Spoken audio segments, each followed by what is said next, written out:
শেখ হাসিনার অবস্থান নিয়ে একের পর এক গুঞ্জন গণমাধ্যমগুলোতে। গণমাধ্যমে গুঞ্জন উঠে হাসিনা ভারত ছেড়ে আশ্রয় নিয়েছেন আরব আমিরাতে। তবে সব গুঞ্জনের অবসান ঘটান শেখ হাসিনার পুত্র সজীব ওয়াজেদ জয়। সম্প্রতি গণমাধ্যমে এক সাক্ষাৎকারে সজীব ওয়াজেদ জয় বলেন, আমার মা ভারত ছেড়ে গিয়েছে বলে যে খবর শোনা যাচ্ছে সেটি সঠিক নয়। তিনি এখনও ভারতেই অবস্থান করছেন। এর আগে সজীব ওয়াজেদ জয় বলেন, সাবেক প্রধানমন্ত্রী শেখ হাসিনা ভারত ছাড়তে কোনো চাপ নেই। প্রায় 2 মাস আগে ছাত্র জনতার অভ্যুত্থানের মুখে ক্ষমতা ছেড়ে ভারতে পালিয়ে যান শেখ হাসিনা। ভারতে কিভাবে কোন অবস্থায় এতদিন অবস্থান করছে তা নিয়ে রয়েছে নানা আলোচনা সমালোচনা। সম্প্রতি যুক্তরাষ্ট্র ভারতের কাছে জানতে চেয়েছে শেখ হাসিনা কিভাবে কোন অবস্থায় দিল্লিতে অবস্থান করছেন। জবাবে ভারত বলছে খুব স্বল্প সময়ের মধ্যেই মধ্যপ্রাচ্যের কোনো একটি দেশে তিনি চলে যাবেন।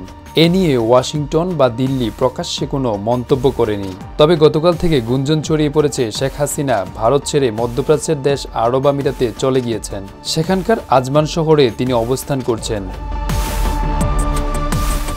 তবে শেখ হাসিনার ভারত ছেড়ে যাওয়ার বিষয়টি নিয়ে চারদিকে ধোঁয়াশা সৃষ্টি হয়েছে। ভারতের কোনো কর্তৃপক্ষ এ ব্যাপারে কোনো মন্তব্য করেনি। বিভিন্ন সূত্র মাধ্যমে জানা যায়, আরব আমিরাতের আজমানে আওয়ামী লীগ নেতা শামীম ওসমানের নিজের একটি বাড়ি আছে।